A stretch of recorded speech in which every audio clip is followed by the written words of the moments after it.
Ini adalah gambaran dunia permotoran pada tahun 60-an. Di segmen motor berkapasitas rendah, Honda Super Cup dan Vespa booming dahsyat dan terjual jutaan unit di seluruh dunia.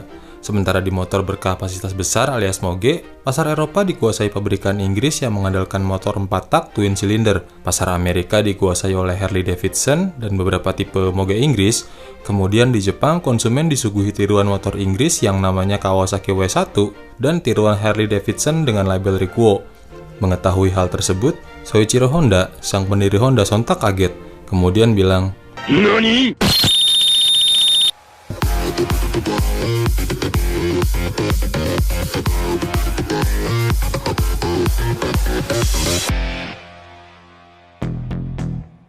Setelah booming Super Cup, Honda sebenarnya sudah punya rencana untuk melanjutkan tren kesuksesan tersebut di segmen motor berkapasitas besar, tapi sayangnya, rencana tadi salah diartikan oleh empunya pabrik sendiri.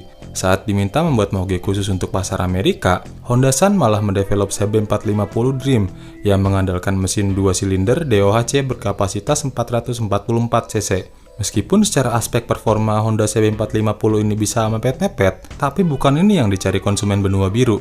Mereka itu ogah beli CB450 karena ukurannya terlalu kecil. Sayangnya, Honda San tetap kekeh. Menurutnya CB ini sudah cukup untuk menyaingi motor Harley dan Triumph. Hasilnya ya bisa ditebak, nggak laku alias gagal di pasaran.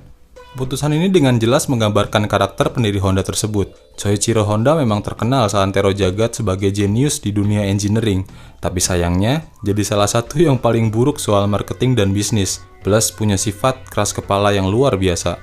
Pada tahun 67, perwakilan Honda Amerika bernama Bob Hansen terbang langsung ke Jepang untuk menemui Soichiro Honda. Bob meminta Honda San membuatkannya motor yang bukan cuma mampu menyaingi Harley, tapi juga mampu mempermalukan pabrikan tuan rumah dan motor-motor asal Inggris. Singkatnya, yang diminta itu adalah King of Motorcycle, atau motor yang paling superior yang mampu dibuat Honda saat itu. Bob Hansen juga bukan tanpa persiapan, karena tanpa alasan yang kuat, Soichiro Honda itu bakal tetap kekeh dengan filosofinya sendiri. Alih-alih, Bob memberitahu Honda akan ada perubahan besar pada regulasi balap motor Amerika yang menaikkan kapasitas maksimum dari 500 cc ke 750 cc. So, dengan membuat motor baru yang kapasitasnya lebih besar, Honda ini bakal bisa ikutan kejuaraan balap nasional Amerika dengan jagoan terbarunya tersebut. So, request kedua pun diminta oleh Bob Hansen.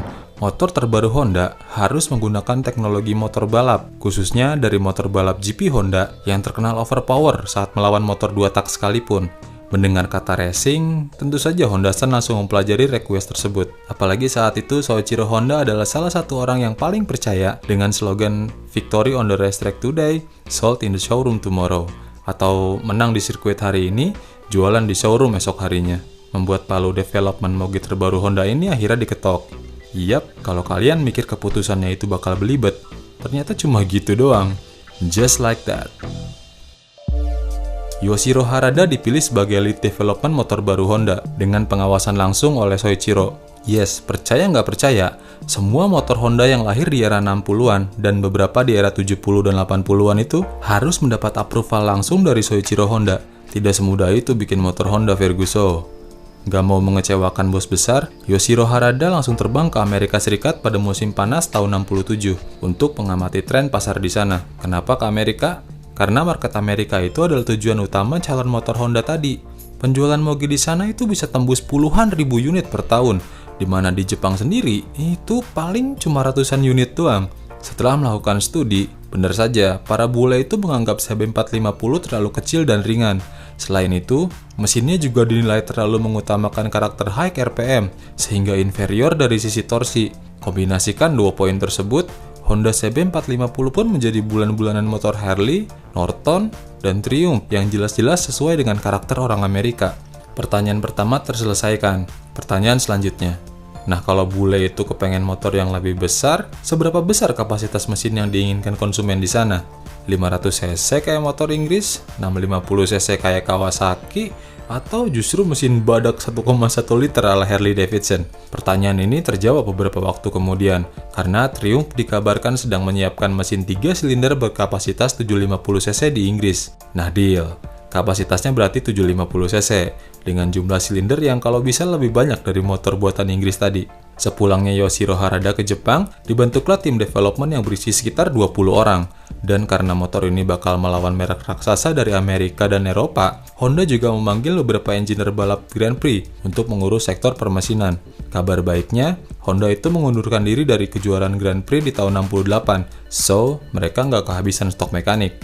Sisi permesinan adalah yang paling pertama dikerjakan, dengan konsep mesin 4 silinder 750cc yang saat itu sama sekali belum ada di kelas moge non-premium. Dengan pengalaman tim Honda dengan motor sekelas RC166, RC181, dan motor-motor ekstrim lain yang selalu bikin heboh di balapan Grand Prix, sektor ini justru jadi yang paling mudah diselesaikan. Mesin 4 silinder SOHC 8 klep yang baru didevelop Honda ini mampu mengeluarkan tenaga maksimum 68 horsepower, lebih besar dari motor keluaran Inggris, bahkan masih lebih powerful dibanding mesin V-twin 1,3 liter punya Harley Davidson.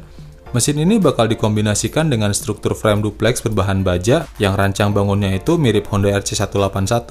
Bedanya, sasis ini ditambah cradle untuk menopang ukuran mesin yang jauh lebih besar dan untuk kestabilan motor secara keseluruhan. Apakah semua proses developmentnya berjalan mulus? Ternyata enggak. Ada sebuah problem yang kompleks bagi tim R&D Honda. Dengan power yang sebegitu gedenya, kemampuan rem jadi concern selanjutnya bagi Yoshiro Harada. Saat itu, dirinya dihadapkan dengan dua opsi. Apakah motor ini pakai rem tromol gede yang udah teruji, tapi performanya biasa aja, atau memakai teknologi disc brake yang sama sekali belum ada di motor produksi massal, tapi punya potensi bencana yang ngeri banget. Keputusan ini pun diserahkan langsung pada Soichiro Honda yang memang jauh lebih berpengalaman di bidang engineering. Dan jawaban Honda-san adalah, "Are you kidding me? Siapin disc brake." Tes ini bakal menjadi mimpi buruk bagi tim R&D Honda. Kenapa? Karena Honda-san mengharuskan tes top speed di 200 km per jam, kemudian mengerem sejadi-jadinya sampai berhenti secara terus-menerus seharian penuh, atau sampai test ridernya melambaikan tangan ke kamera gara-gara nggak kuat menahan beban G-force. Menurut Honda-san, tes ini dibutuhkan untuk mengetahui sampai di mana titik lemah rem disc brake. Selain itu, secara nggak langsung, durability mesin juga dites langsung sampai ke titik yang paling ekstrim, karena harus digeber terus-terusan.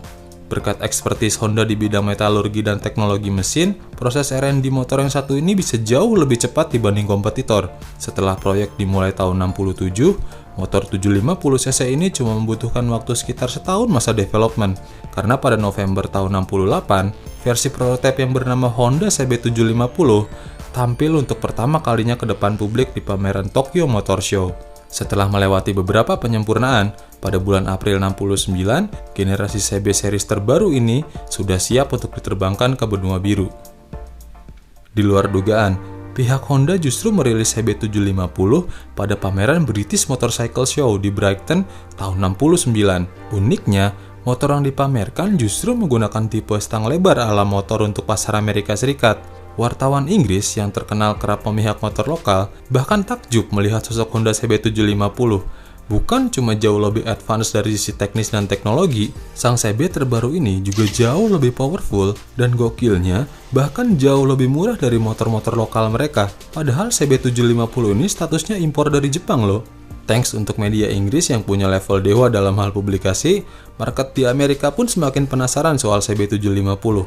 Baru di bulan Juli 69, Honda Amerika secara resmi mengimpor CB750 ke hadapan konsumen dengan target jualan saat itu sekitar 1.500 unit atau sekitar 5% dari total market share. Sebulan berselang, prediksi tadi benar-benar salah besar. Permintaan Honda CB750 itu bukan 1.500 unit per tahun, tapi 3.000 unit per bulan dan terus bertambah memasuki awal tahun 1970. Kondisi ini membuat pabrik Honda di Hamamatsu bekerja siang malam untuk memenuhi permintaan dari satu market doang. Terlebih, karena saat itu Honda masih menggunakan teknik sand casting ala motor balap untuk proses pembuatan komponen mesin. Soichiro Honda pun kemudian turun tangan, kemudian menginvestasikan mesin diecast terbaru yang membuat proses produksi jadi jauh lebih efisien. Honda CB750 ini mendapat rating yang luar biasa tinggi di seluruh pasar sepeda motor global. CB ini jadi yang pertama mengaplikasikan mesin 4 silinder high performance plus rem cakram disc brake di motor produksi massal. Nggak cuma itu doang, stylingnya juga nggak kalah keren dari motor British dengan knalpot stainless steel multi megaphone ala motor balap. Next, harganya juga jauh lebih murah. Kemudian, dentuman suara knalpotnya lebih epic plus daya tahan tingkat tinggi khas ala motor Honda. Sejak pertama kali diperkenalkan tahun 69 sampai tahun 2003, selama 34 tahun, Honda CB750 sudah berkali-kali berganti generasi, mulai dari upgrade mesin ke DOHC, versi full fairing, sampai tipe kopling semi-otomatis ala motor bebek pun sudah dijejelin ke CB750. Di masa bakti tersebut, coba tebak, berapa unit CB750 yang terjual? 50.000? 100.000? Nope. Motor ini terjual lebih dari 556.000 unit di seluruh penjuru dunia. Gila. Sejak pertama Honda CB750 dibawa ke pasar global, motor ini secara nggak langsung mematikan belasan merek asal Inggris, sampai nantinya cuma tersisa Triumph yang kondisinya sudah sangat mengenaskan. Di Amerika sendiri, Harley Davidson yang sebelumnya mendominasi pasar Amerika sampai hampir bangkrut di era 80-an sebelum ditolong oleh regulasi pemerintah Amerika yang merugikan brand dari luar. Saya bilang secara nggak langsung ya, karena memang bukan cuma CB750 yang memakan pasar moge di Eropa dan Amerika. Berkat sang CB yang mengubah pandangan orang terhadap merek Jepang, gelontoran pesaing moge lain dari negeri Sakura mulai berdatangan menjajah benua biru. Makanya nggak heran kalau banyak yang menyebut CB750 ini sebagai the bike that changed everything, atau motor yang mengubah segalanya. Karena ya emang gitu faktanya. Saking berharganya buat Honda nih ya, CB series ini bahkan sempat dibuatkan versi limited editionnya tahun 2007 kemarin, khusus untuk pasar Jepang. Berkat originalitas konsep dan inovasi level tinggi milik Honda CB750, motor yang satu ini mendapat penghargaan Hall of Fame dari Asosiasi Sepeda Motor Amerika. Kemudian diplot sebagai greatest motorbike ever dari program Discovery Channel, masuk ke Museum The Art of Motorcycle, Museum Motor Nasional Inggris, serta mendapat penghormatan sebagai salah satu dari 240 penanda kemajuan industri otomotif Jepang. Dan gak ketinggalan, ini adalah motor pertama yang layak menyandang gelar superbike di seluruh penjuru dunia dan menjadi pondasi bagi pengembangan superbike lain di era selanjutnya. Kan Kawasaki Z1 lebih kenceng. Suzuki GTO juga nggak kalah gokil karena mesinnya pakai 2 tak 3 silinder. Yes, emang bener kok, emang demikian adanya. Tapi yang perlu dicatat, motor-motor tadi itu diciptakan untuk mengalahkan CB750. Sementara CB750 sendiri, motor ini tuh diciptakan untuk mengubah industri motor dunia, mengubah pandangan pasar global terhadap merek-merek motor dari Jepang, yang sekaligus menjadi jalan pembuka untuk merek Jepang lain bersaing ke pasar global. Tanpa motor ini, percaya deh, kalian gak bakal pernah kenal yang namanya Honda CB. Dan mungkin juga gak bakal ada moge-moge Jepang lain, yang sekarang itu jadi impian kita semua.